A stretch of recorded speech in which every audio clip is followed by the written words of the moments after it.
it switches the onus of focus for the child. So if they do something that we don't like and then we punish them, they don't think, oh, Papa didn't like that or Mama didn't like that, I probably won't do that again. They think, I've been punished. This terrible thing has happened to me. It's not fair. Why does this always happen to me? Why do they hate me?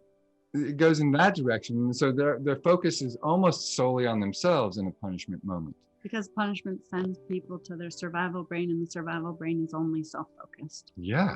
So and works against you if you want your kids cooperating.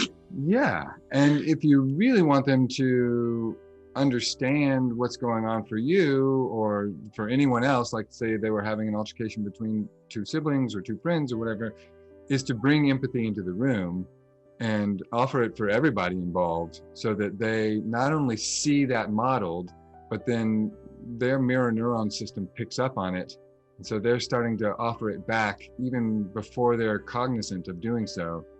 And it just creates this system of considering other people's experience, which is really what we want our kids to do, not just follow the rules, because when they go off in life, they're going to be in relationships. They're going to have to tune into the other person, not just, okay, give me your list of rules, and then I'll do everything that's on them, except for number 11, which I totally don't agree with. Yeah. That doesn't work.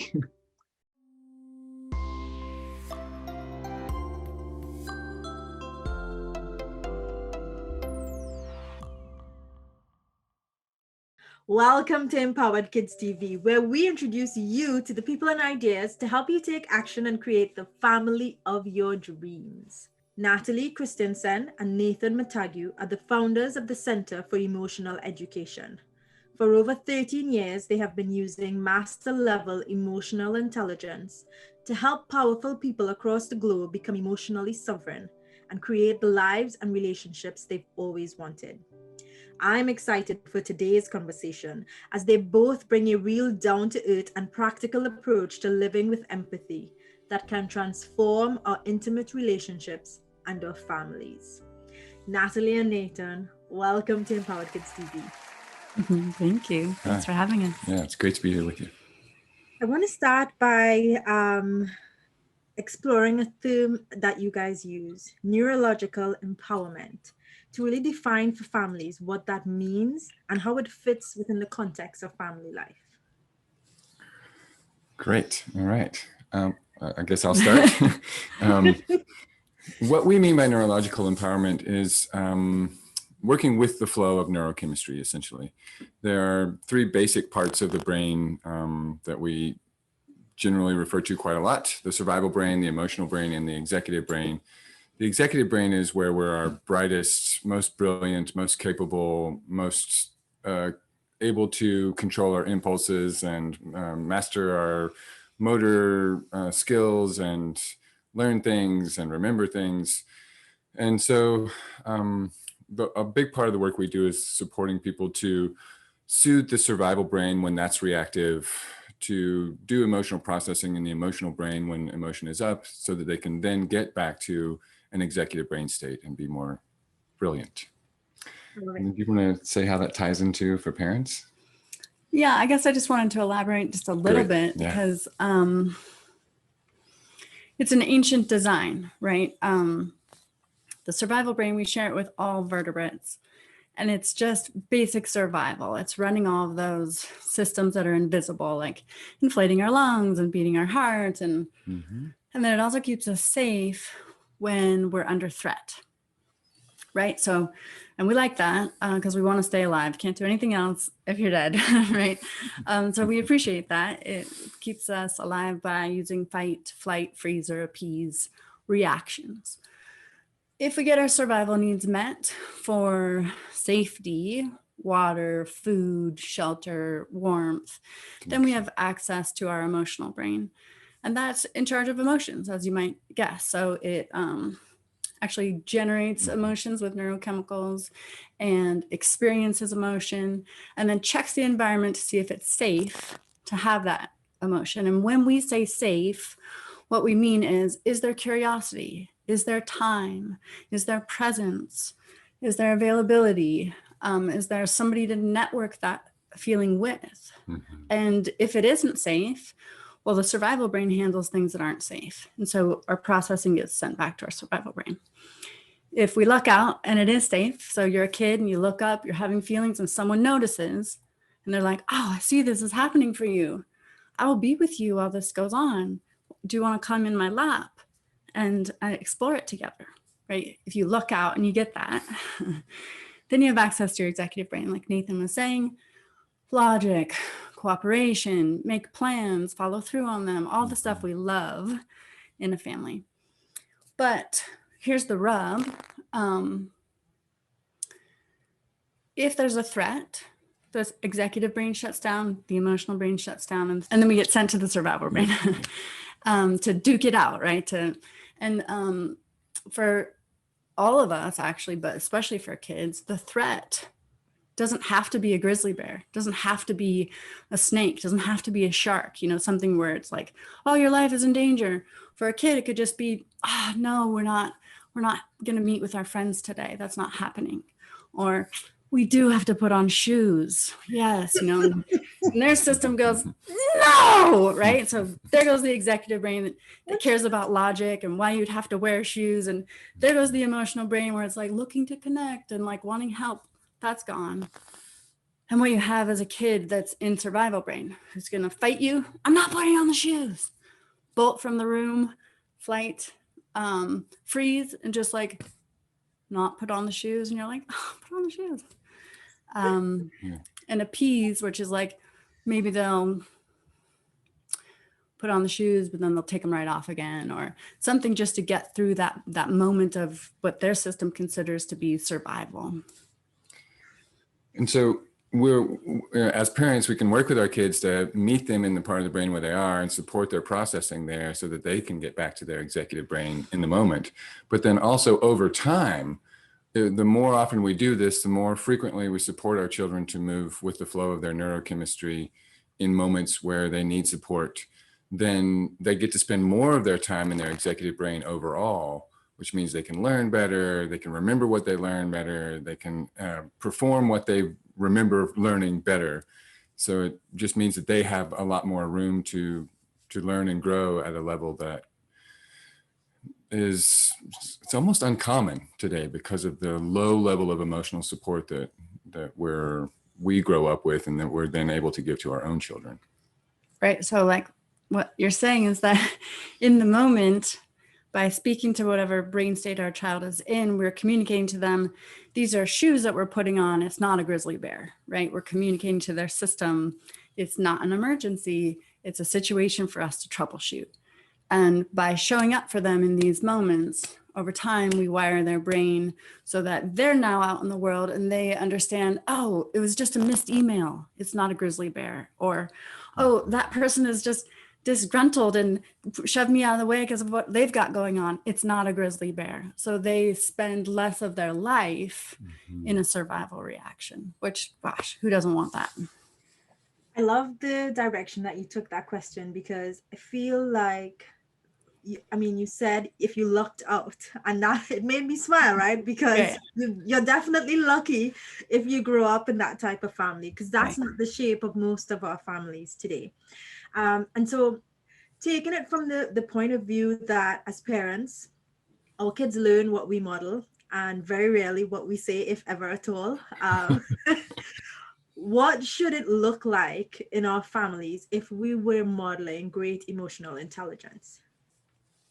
So I like that you're using that word modeling. That's definitely where I think is an important place to start. And one of the things that we can model for our children is what it looks like to two parts, to regulate when that's necessary and what that looks like. And we can do that by letting them be included when we have feelings come up for us, and letting them be included when, or know when we have some uncomfortable feelings that we're working with, and letting them see us do our process of being with that feeling, processing that feeling, releasing that feeling, and then getting back to an executive brain state.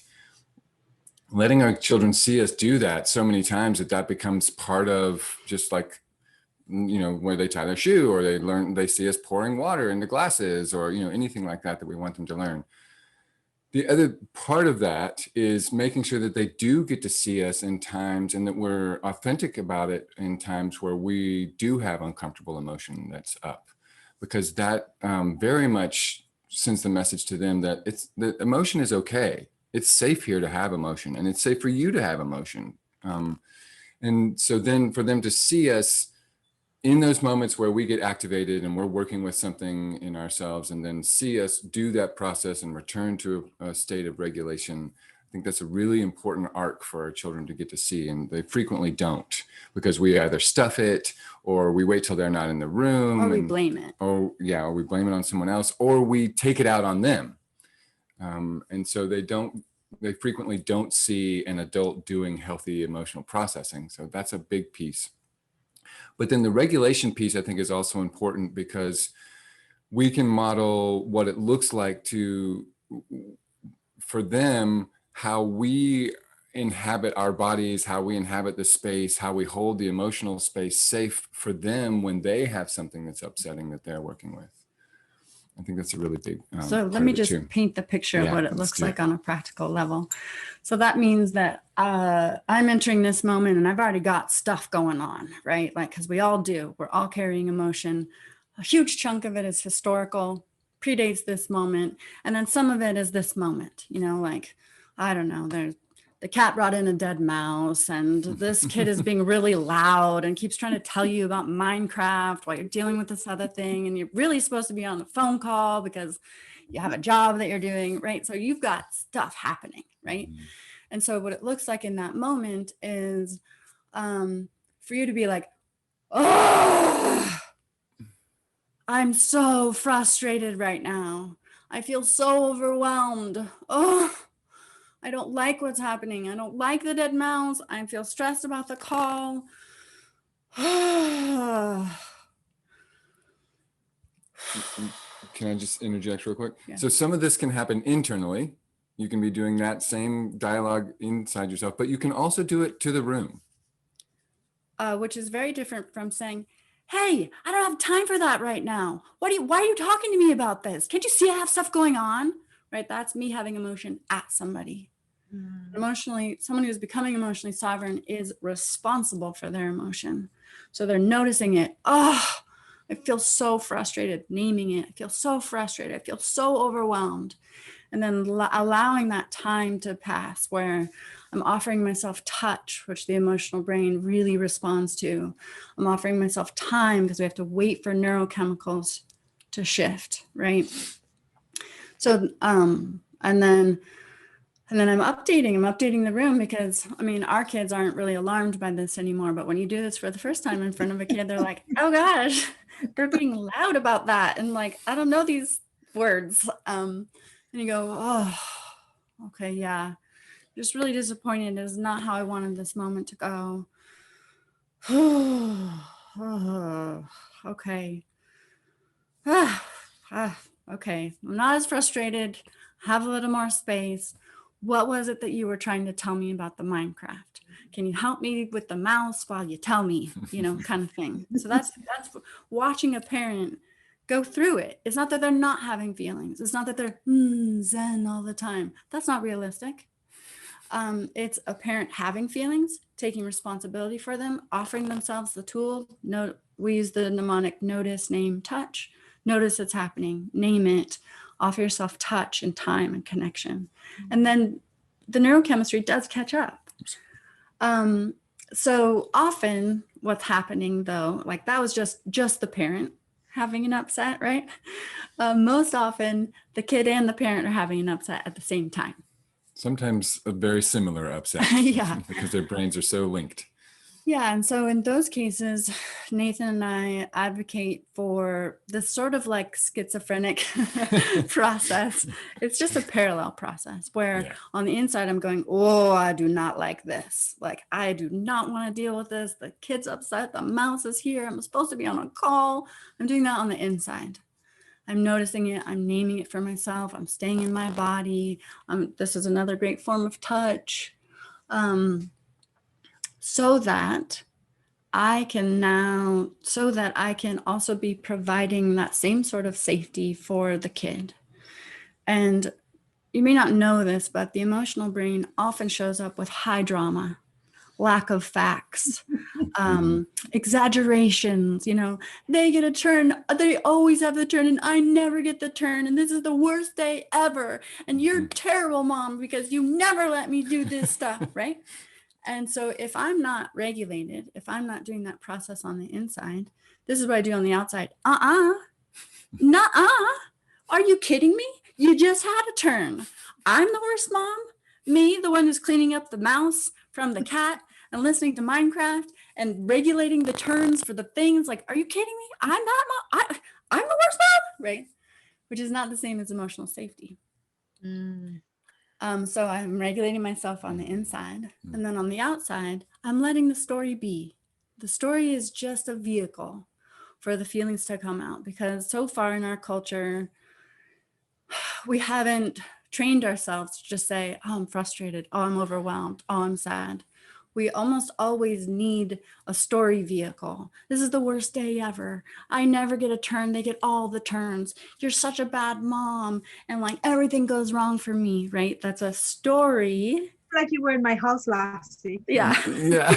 That's one of my skill sets. So I have to be regulated so that I don't bite. I'm not nabbed by that story. The story is just there to give the person, in this case a kid, access to the feelings. So what I do is I hear the story. I'm like, whoa, that story, whoa, that's so unfair. There's so much injustice in it. I feel pretty irritated by it on the inside.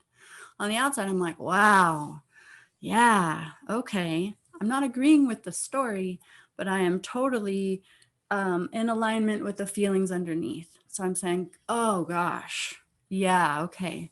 You sound pretty mad. It almost sounds like almost hopeless. Like you're saying nothing works out for you and everything's going, is that hopeless? Or is that, no, it's lonely. Nobody cares about me, right? They help you out. As soon as you start pulling for the feelings, they help you out, or they correct you. No, I'm not mad. I'm sad. It's just, this day is terrible. And you go, oh, tell me more, right? Because you as a parent, you want all that emotion out. You don't want it in the body, because what happens is that the body goes, emergency, back to survival brain. And you don't want to interact with a survival brain kid for any seconds longer than you have to. So you're like, tell me more. And they do. They tell you more. When it's safe and the parent's available and regulated, oh, they tell you. They tell you more and more and more. And you nod and you listen and you're curious and you don't argue the facts because they don't matter. And you start to see cues of the neurochemistry changing. So like, I'm sad, right? Like the limpy coming into your body. Great. Now you can offer touch. You allow time to pass. You maybe even look at the clock so that you're telling yourself time actually needs to pass. So watch that clock tick, right? While you're touching, while you're going, shoot, rubbing the back. And then eventually it's so amazing. It feels like magic. Yeah. Neurochemistry is so incredible, because almost like clockwork, the kid talks about something off topic. What are we having for dinner? You're like, okay. Or it's so funny that, and they tell a joke, right? And that's when you can tell the executive brain is coming back online. You know what I love? Sorry, Nathan, you go ahead. Go ahead. No. I was just going to piggyback off Natalie really quick to reiterate that you're doing notice, name, touch for yourself so that you're staying regulated and available for what the child is sharing with you. And you're supporting them to do notice, name, touch too. So even though they will tell more and more story, you want to make sure that you help them zero in on 2 or 3 of the feelings that are involved and name those as well. And I would also add that it's very, very common for us to really disagree with the story, because like Natalie was saying, it's dramatic, it's huge, it's exaggerated, the facts are kind of skewed. And so we want to be like, no, that didn't happen. As much as we can sort of reserve that for a later discussion, circle back and maybe get clearer about what the details are. In the moment, just allow that big, dramatic, exaggerated story. You don't have to agree with the story to be able to empathize with the feelings. And then making sure that you get some touch involved as soon as they will allow it, because that also helps shift their neurochemistry toward a more regulated state. I love it. And I think the important thing I want to kind of highlight here is that you're saying the prerequisite for holding that space is to first hold that space for yourself. Mm-hmm. And one of the things that I love that you talked about was that modeling needs to be out in the open. You need to self-regulate in a way that your kids can see. And early in my parenting, I hid, like literally, I would come into the bedroom, close the door, and if I had tears, I would stuff my face in a pillow and I hid it all, right?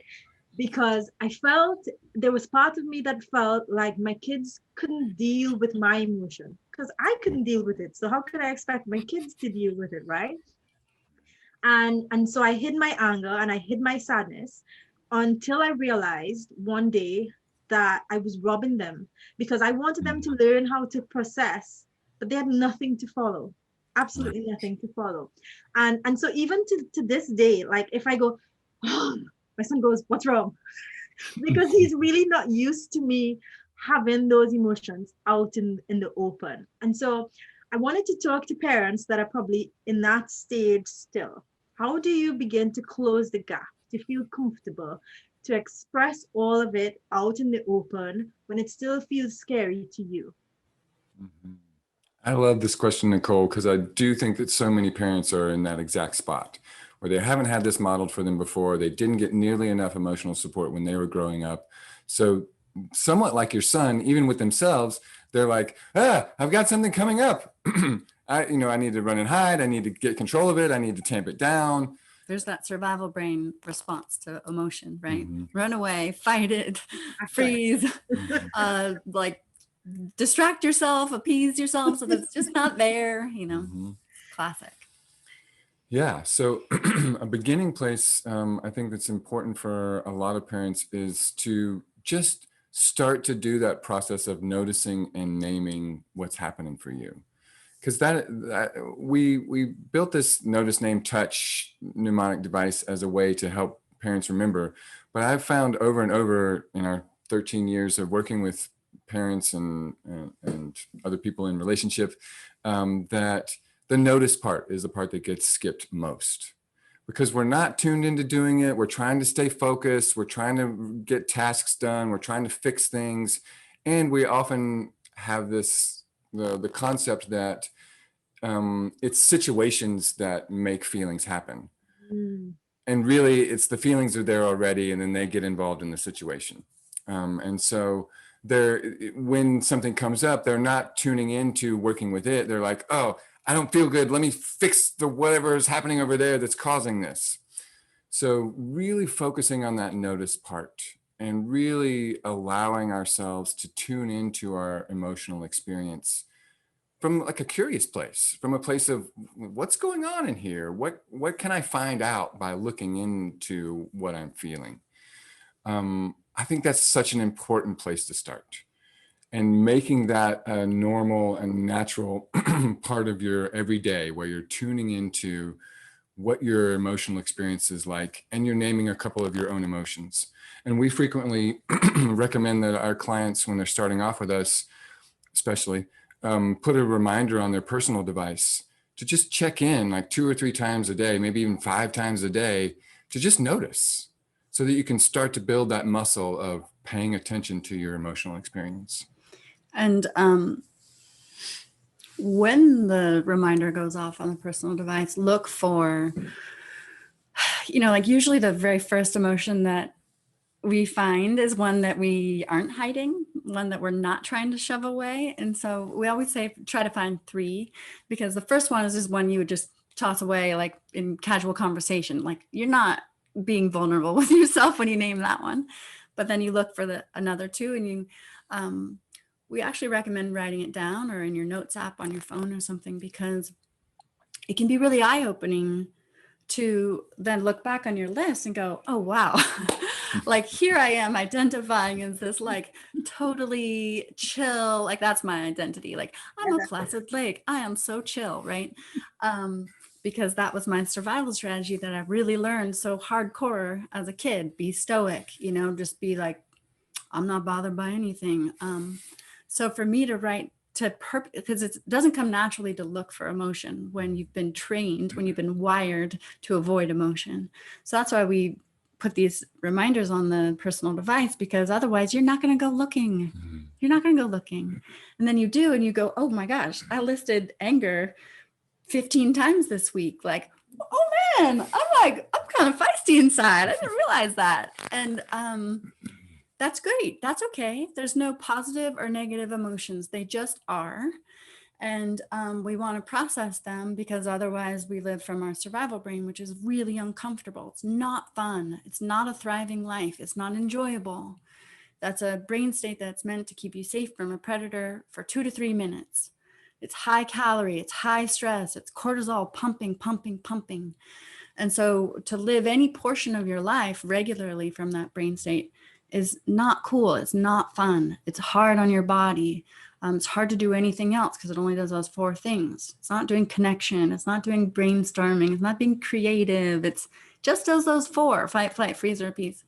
That's why we say there's no positive or negative emotion. You just want to notice it and name it so that it comes out of your body. So like, great for me to find out that I'm angry. Like what a treat in a way, because now I can notice it. I can, oh, that's what that is. That's what that feeling is. I can be with it more regularly, and just get comfortable recognizing myself as an emotional being, and that's normal. Yeah, I think that's a really important piece. Excuse me. When we're practicing noticing like that, we start to recognize that we're emotional. We're emotional beings. And the more that we can make that part of our identity, the easier it becomes to be with some of those less comfortable feelings and to see them as not negative or positive, but just part of our experience. And then another baby step for folks that are just starting out is low-hanging fruit, the easy ones, right? So you're not going to walk into the living room and go, guys, I feel shame, right? Like that's not your next step. If you've been hiding your emotions your whole life, that's not your next move. But, the grocery clerk says, how are you doing today? You can say, I'm a little overwhelmed, but otherwise hanging in, just find ways to insert easy, non-threatening moments to put emotion. Like, hi, mom, hi, babe, how are you doing? Good. They say, right? And you say, I'm good too. I notice I'm also a little bit anxious about tonight. We have that thing we're going to, right? You just start to be folded into conversation, and also folded into conversation about other people. Like, oh, that lady really ran fast. Yeah, I wonder if she was feeling afraid, right? Or you just start to introduce the vocabulary everywhere that you can see it. Just now, when Nathan said we are emotional beings, it struck me that it was probably a harder journey for a lot of men who were raised to say you shouldn't be emotional. So I wanted to ask you about that from your own experience and then your experience with clients. Is it more of a mental hurdle for men to kind of recognize and own the emotional aspects of their being? I wouldn't say that it's automatically so, but I think the training that we get is just really, really, really pushes us in that direction. I think, yeah, my experience of it, and I've heard this from other people over time who've had similar experiences, that we get channeled into basically stoicism, anger, or eroticism. Like those are the 3 ones we get, basically. You're allowed those. Yeah, we're allowed just those. Yeah. And then we also get in trouble. Then we also get in trouble for anger. When it comes out in a way that people don't like, they don't feel comfortable, they don't feel safe. And so there becomes this sort of extra, even though that's the one avenue we're given, there becomes this additional impetus to like stuff that. And so a lot of men that I have interacted with, and I know that I've worked with over the years, it's more like if someone had like bandaged your left hand your whole life, and then, you know, like, and then you suddenly had the bandage off, like you wouldn't know how to do anything with it. It's like that muscle is not working. Yeah. And so the emotional processing part of a lot of men is atrophied. It's not, actually, I think a really important caveat to that is that our programming is not our destiny, though. Thank goodness for neuroplasticity, because we can still learn at any stage in our lives how to have a more robust emotional processing system, and how to spend less time in survival and more time in our executive brain as part of that process. Because when we don't get emotional support and we don't get emotional training, especially if you don't get both, then you have a high level of survival reactivity. So anytime emotion comes up for you, you're going to go to fight, flight, freeze, or appease. And if you're a man, you're probably more likely going to go for fight or flight. Which looks like arguing or going and drinking a bunch of beers as the flight version. Like, it's not always just dukes up or sprinting. It takes contemporary forms, you know. Mm-hmm. Burying yourself in work, etc. And I would say that it's not just the male gender that is confined. Like, I was just sharing that I was surprised to find anger, right? Because anger is not really allowed for women. Mm-hmm. Like, I was like there was some tenderness if I was sad, but I tried anger early on, and there was a little of like, that's not cute. You know what?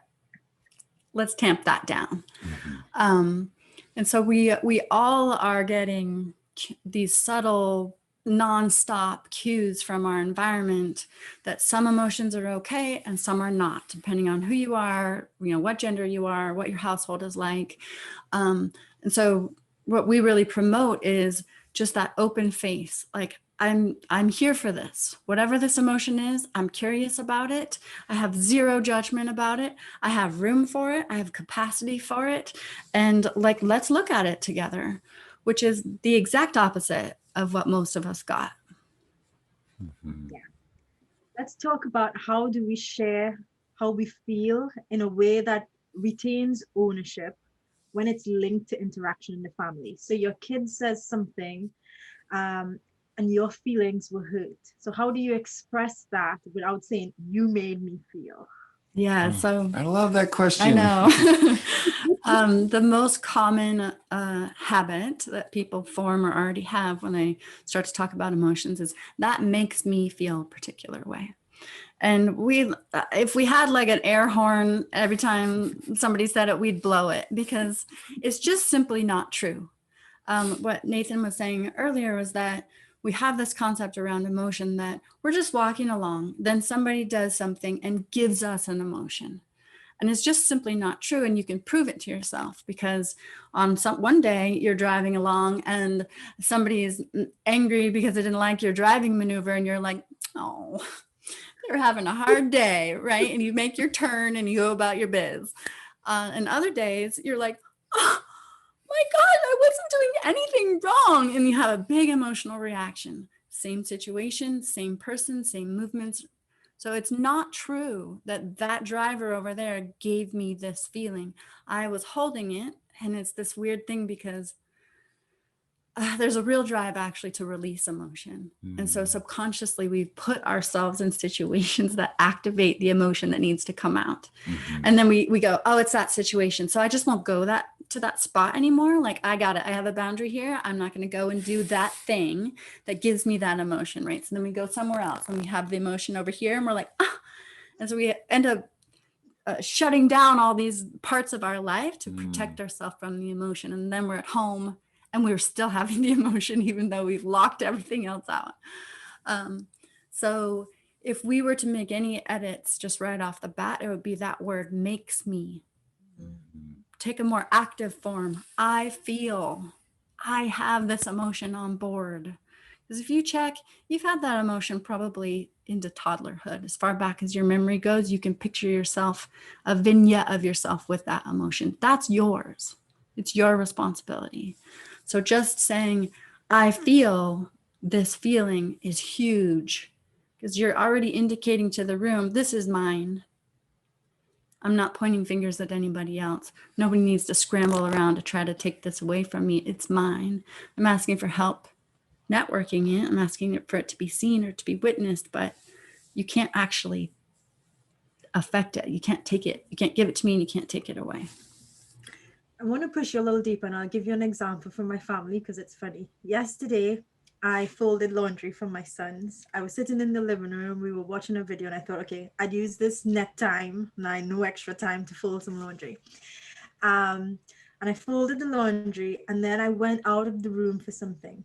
And my son put his VR headset on, right where the laundry was folded, to play a game, and kicked half of the laundry over. Oh. So I came back in the room, and I was like, babe, I feel taken advantage of. I feel like the effort that I put in didn't matter. And he goes, Mom, that's your story. Wow. Very astute. Oh, zinger. Yeah. You're going to have to clean that story up because that's not what it means. Yeah. So it's about, how do I communicate in a way that feels like I'm sharing all of me? And he's right. I don't want him to take ownership for my story. But at the same time, I want to be able to express to them in a way that they can see that their actions and their words still affects the environment that we create together. Yeah. Great. Yeah. So let's break down the grammar even further. Well, there's actually a couple of parts of that I think that are really important. Yeah. So the grammar I think is important. And I think taking ownership of our story is important. And then also sometimes we have to leave the story that someone else is telling, especially our children, alone, let them have it, not tell them that's just a story like your son did. And then also there's something to talk about in terms of the difference between issues and feelings. So just real quickly, in a situation like that, we would probably suggest that the parents say, I don't like that. I was folding the laundry and then I left and then I come back and I see that it's been kicked onto the floor or messed up. That doesn't feel good to me. And that's basically enough for pretty much any child, especially if they haven't been punished. Because them recognizing that we don't like it is that matters quite a bit. Then in terms of the story, when we're working with our own story, as quickly as we can get to the feelings underneath, the better for ourselves and for our own regulation and for just getting clear about what's going on. But when our children or when someone else that we're holding space for has a story, we don't want to get into arguing like, oh, that's not true. That's not, that's just your story. You own that. What are the feelings underneath? That just sounds like a story you're telling. That's not going to, doesn't work. That's not meeting them in their emotional brain. That's trying to speak kind of an executive brain language to their emotional brain. And that will be irritating to them. And they'll be like, F you, I really do feel this way. You don't get to tell me, and then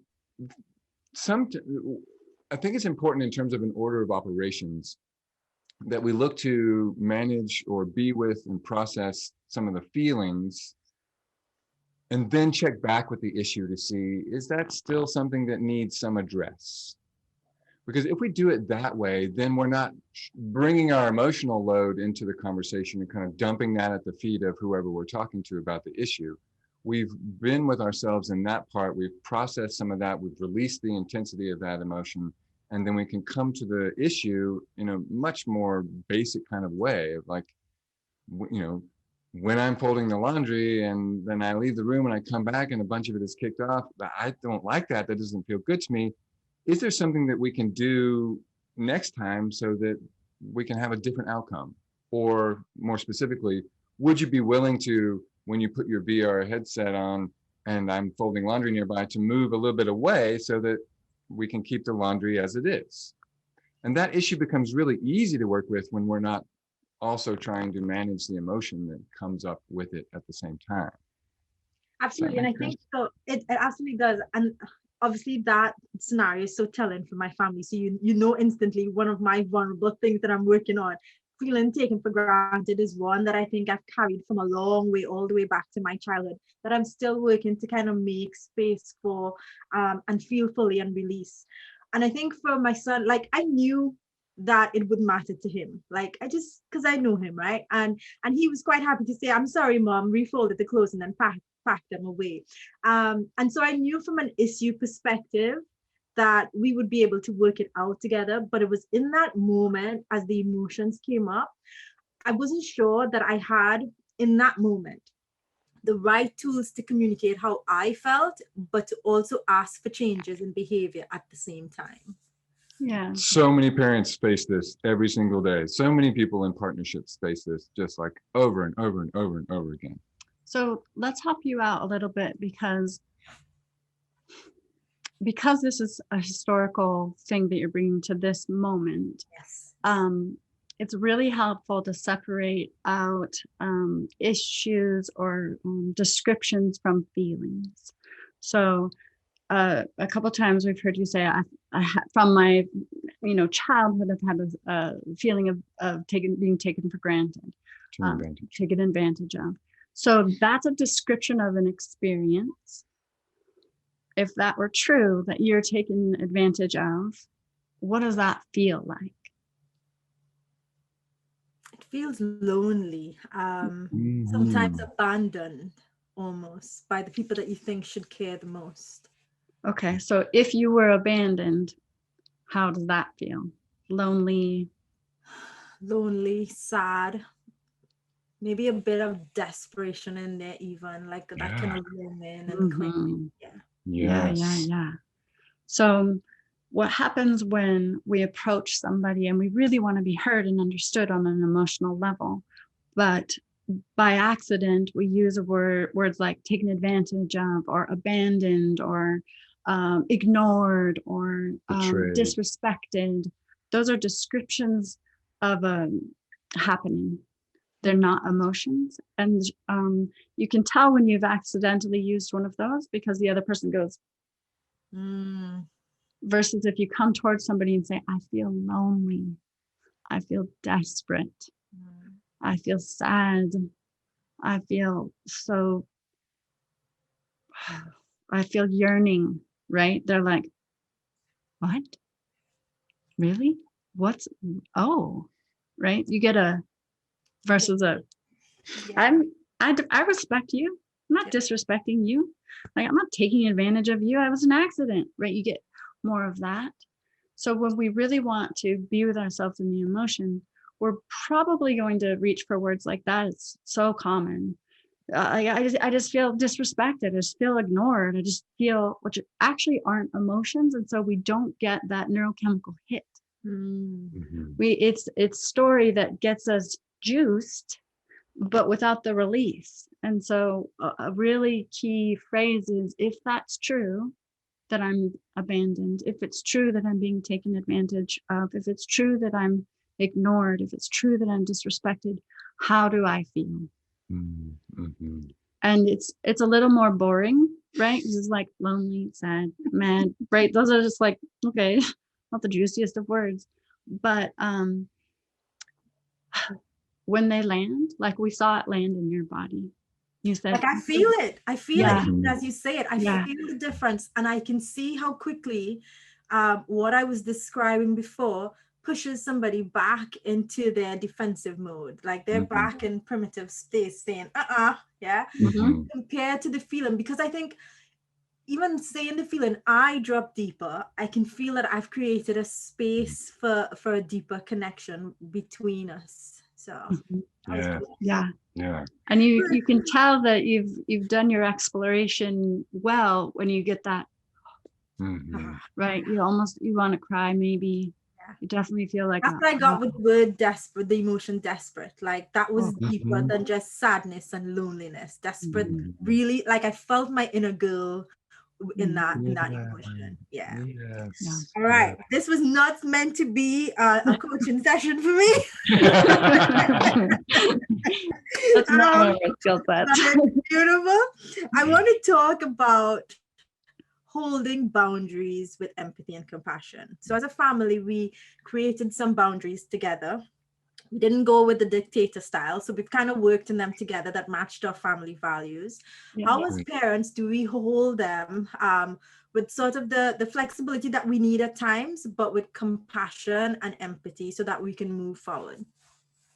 I think this is actually a really great segue from what we were just talking to this part. I think we've taken nonviolent communication from was it Mark Rosenthal? But the nonviolent communication model, and we've sort of tweaked it a little bit to be a little bit more emotionally safe. So we'll say things like, when, I'll go back to the example of the laundry. When I come back in the room and I see the laundry's been kicked off the couch or whatever the exact thing happening is, I feel loneliness, I feel sadness, I feel desperation. I have a need for, consistency, mutuality, cooperation, any needs like that. And then a request. Would you be willing to, and then we already sort of workshop that, put the headset on further away from the couch, or, watch out for the laundry while I'm folding it, something like that. And then we wait for the response, because sometimes it's like, yeah, I'm totally willing to do that. That'd be great. I really care about your need and I want to help you meet it. That's probably more of an adult response than a kid response, but they may still say yes. Other times they'll say, no, I don't want to do that. That doesn't make sense. It doesn't work for the game. Like, I can't step away over there just because the laundry's here. And you go, huh. Then you ask, what would you be willing to do to help me meet this need and to honor my request, or honor my preference here, or honor the agreement that we previously made? And then you can do a similar or slightly modified version for if you already have an agreement in place for some boundaries. Hey, remember when we agreed to blah, blah, blah? When that doesn't happen, I feel this way and I need these things. And would you be willing to honor the agreement or do the thing? Or would you be willing to redesign the agreement with me so that it's more likely to happen? Or would you be willing to brainstorm what we do when we've made an agreement, but we don't want to follow it anymore? And I think starting from that. I love that you're saying, keep coming back to the conversation, keep coming back to each other. Yeah. I think that starting point, though, that you mentioned already, of working together to create the boundaries, is such a pivotal and important piece, because then you're much more likely to have buy-in from the children.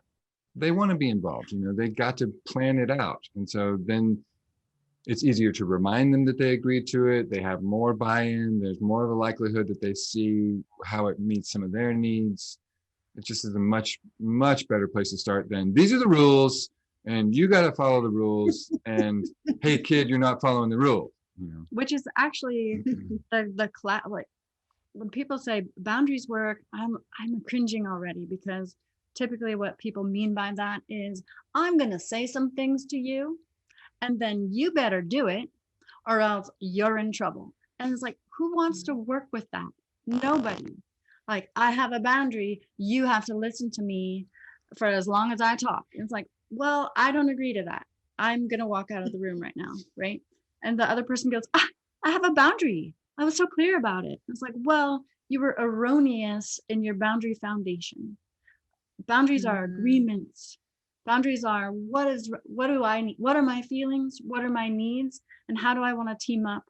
If I'm teaming up with somebody, how do I want to team up with them to get those needs met? The only boundaries that you can just declare and have are ones that you can enforce yourself, right? Like, I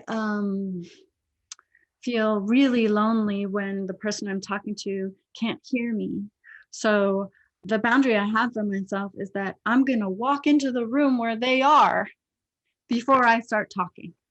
That's a boundary I have with myself, which is something I can enforce, something I can honor, versus you have to listen to me when I talk. When you hear me talking, stop what you're doing and come find me wherever I'm talking so you can start listening. Like, you have no control over that. So it's not even a fun endeavor. Yet, it is, when people embark on boundaries, that's typically the direction they go. Find out what rules they want to throw at other people. And then they all crash down and people reject it and they go, oh, they just walk all over my boundaries. I think this is a great segue, because in the same way, I think we've tainted the boundaries. We've also come up with nice soft words to replace punishment, like consequences. And so I wanted to talk about why, because I love your explanation and I think it's really powerful for us to share here. Why approaching conversations with more empathy and compassion is a lot more powerful for our kids than punishment, irrespective of what name we call it. Well, the first kind of most obvious answer to that is that it switches the onus of focus for the child. So if they do something that we don't like and then we punish them, they don't think, oh, Papa didn't like that or Mama didn't like that, I probably won't do that again. They think, I've been punished. This terrible thing has happened to me. It's not fair. Why does this always happen to me? Why do they hate me? It goes in that direction. And so their focus is almost solely on themselves in a punishment moment. Because punishment sends people to their survival brain, and the survival brain is only self-focused. Yeah. So and works against you if you want your kids cooperating. Yeah. And if you really want them to understand what's going on for you or for anyone else, like say they were having an altercation between two siblings or two friends or whatever, is to bring empathy into the room and offer it for everybody involved so that they not only see that modeled, but then their mirror neuron system picks up on it. And so they're starting to offer it back even before they're cognizant of doing so.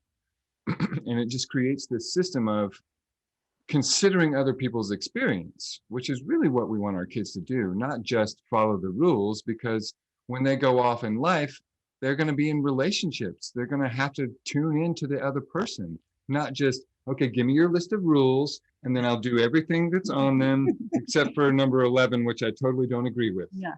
That doesn't work. Punishment, what ends up happening is that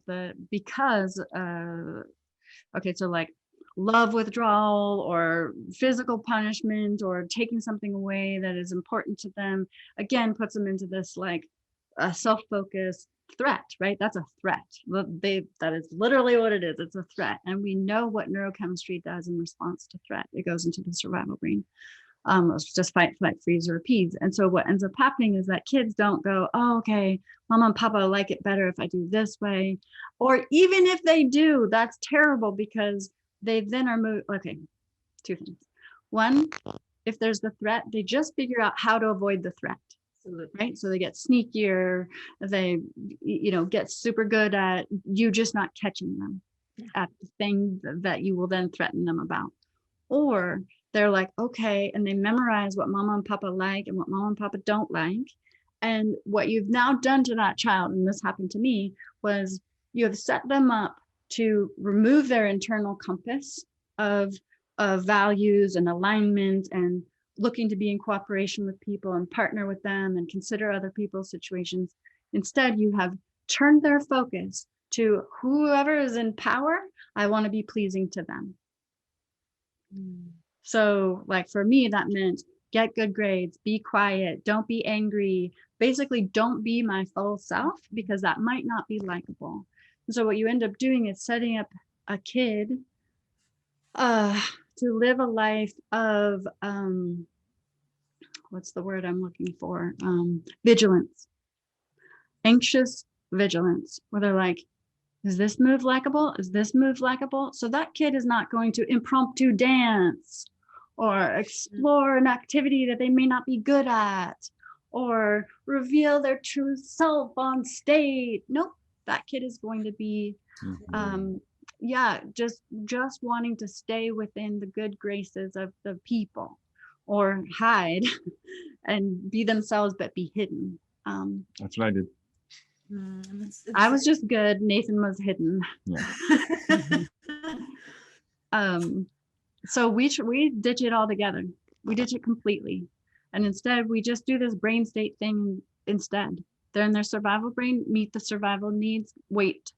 Now they're in their emotional brain, meet those emotional needs, listen to the story, pull out the feelings, set up connection, move into the executive brain. All right, we're two people in relationship together. What do we want to do about this? Because that didn't work for me, and this doesn't work for you. What do we do? Beautiful. Let's push that what do we do question. So now we're dealing with teens and we have disagreement about what we should do. How do we have that disagreement in a way that still honors each other and all that we feel and find ways forward? I love that question. Can I want to bridge from where we were before to here, because I think there's a strategy for being with our kids when they're younger, and we've agreed to something, and there's a plan in place, or we're taking some action or not taking some action, and the child doesn't like it. Sometimes we just have to hold that, and we have to be like, I know you really want to, I know you really don't want to, but this is what we agreed to, this is what we need to follow through with. And we refer to that as a seawall that we sometimes hold for our children's emotions to break against. We're not having cookies before dinner. Right? And we want that, even though that's an uncomfortable thing for a lot of us. We want that emotional part to open up so that we can be with it with them and process it and get it out of there. Yeah. And then usually when that happens, then whatever the boundary was that we were holding, it's a lot easier for them to deal with once they've had the emotion come up and out around it.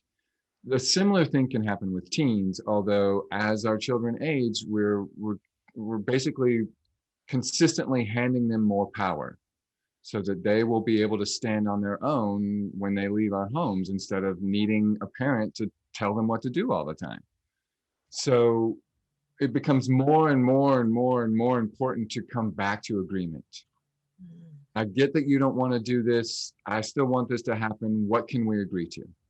Or, that's not what we agreed to do before. I want to hold us to the agreement.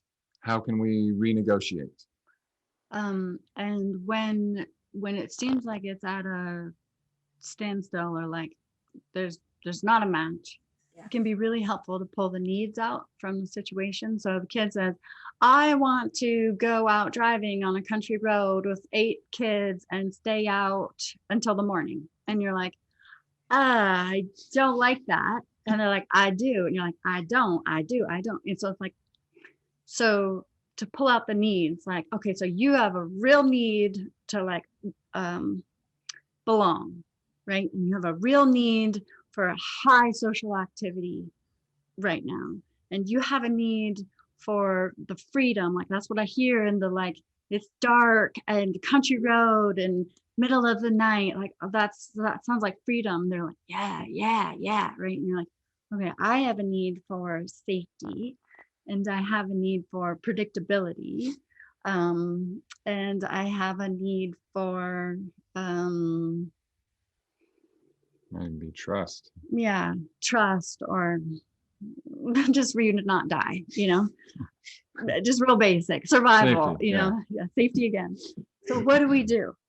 Right. And so this was actually a scenario we were up against. And so we were able to make agreements within that. So like, okay, you want freedom to pick the location that you guys are going to park and be in the woods. Like, okay, drop us a pin when you get there, because that meets my need for if something goes down, we know right where to go to get you. And then let's have a check-in time at this time and this time, because I'll meet my need for predictability. And they're like, okay, but can I go with all those friends? And we're like, 8? I don't know, it doesn't seem like it fits in the car. They're like, practical considerations, who cares? We're like, I guess that part's up to you. Like, does that meet your need for freedom? You can figure out where you're going, who's going, but meet these other things for me. And they're like, yeah, okay, yeah, that works, right? So now you've got a kid that's like, yeah, I love this agreement.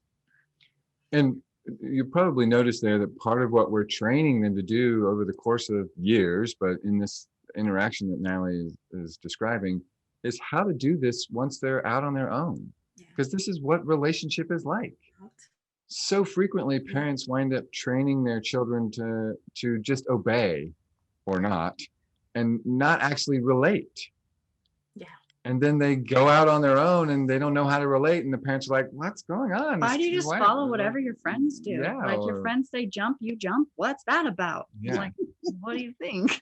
You know what I love about that? And it's something that I tell my kids all the time, that there's always a way to create solutions that meet all of our needs. But you have to be willing to move beyond the surface. You have to be willing to dive deeper and really understand what we need. And I think of it like an iceberg, what's really beneath. So at the top is, I just want my freedom. I want to go and I don't want you to tell me anything. But beneath it, it's a little more. And in that dance, parents can move away from, well, because I said so. Right, and find common ground. I can talk to you guys forever, but I'm gonna be mindful of your time. So tell our community where we can find out more about your work. Yeah, so our website is the Center for Emotional Education.com. We have some fun stuff coming up. We teach this modality to parents, but also practitioners, right? Because everybody has neurochemistry. Yep. So you could be with a client and you're giving them all this facts and information and they're in their emotional brain and you go, they're just not getting it, right? Who doesn't need to know how neurochemistry works? So that's our coach training and it starts in January. And we also have Emotional Sovereignty School starting in March, where it's everything that we know about emotions and how to work with them and sort of unpack all that historic stuff so that you can be living a more designed life and not just a reactive life. And that actually takes them through survival brain support, emotional brain support, and into executive brain creation. Yeah. It's actually a really fun community to be a part of too, because like you were saying, we like the fact that we're emotional beings, like, okay, we know that logically, but inside we just think we're the only ones. We're the only ones that are lonely and desperate and angry, right? So we really love these community offerings, these group offerings, because you see people and it's over Zoom, but you still see them in their boxes and writing in the chat, like, me too, me too, me too. And it's like, you too? You know, it's something so good feeling about that, to not be, it's hard enough to have emotions, but to be alone in them is even worse. Okay, my last question for both of you. What does it mean to you to live an empowered life? Ooh, nice. Do you want to start? Unless you have something in mind. Yes. To me, living an empowered life is to work with the flow of our neurochemistry. Me too. Like, it's already in there. It already basically knows a lot about what to do. And even if we got programming that had it be a little less useful than it can be, we can reprogram it to be even more effective. But so many of us spend so much of our time fighting what our brain is trying to do that we really thwart our success, we thwart our empowerment. And so instead, meeting ourselves just like we would our children, where we are, and supporting ourselves there. If we're in survival reactivity, then work with that. Work with offering ourselves physical safety, working with our breath, making sure that we're getting food and water and rest. If we're in our emotional brain, making sure that we're noticing and naming and being in touch with those feelings so that we can process them, make room for them, and then also let them go out of our system. And then really get back to that place of being our brilliant, most empowered selves. Yeah, that's just Beautiful. Yeah, it actually, I think beautiful is the best word for it. When you're really able to do that, it feels beautiful. Yeah. Like you're in alignment with yourself. And you're in your own power. If you're not, what I love about this work is that I'm not a victim to, like, I don't align myself with that word. I don't like that sensation. So it's not that I don't get upset, because I do. But whether or not I come out of that upset, how quickly I come out of that upset, what I do with that after I emerge, that's on me. I get to be in charge, rather than I hope people are nice today, or I hope nothing goes awry, which I don't really like that. That position of just being at the whims of the world. That's not empowered. Yeah. Yeah. Beautiful. Thank you both so much for joining us tonight and sharing. Yeah. Yeah, It was Nicole, our it's been, pleasure. yeah, great for Let's both do of it us. again. Thank you so much for joining us for this episode of Empowered Kids TV. I'd like you to do us 2 favors. If this is your first time here, be sure to subscribe and press the bell icon so we can notify you of upcoming episodes and you don't miss any of our amazing programs. And if you found value, please share it. It still takes a village. So share this with your family and friends. As we always say here at Empowered Kids TV, you're just one connection away. With love and gratitude, empower us. Until next time.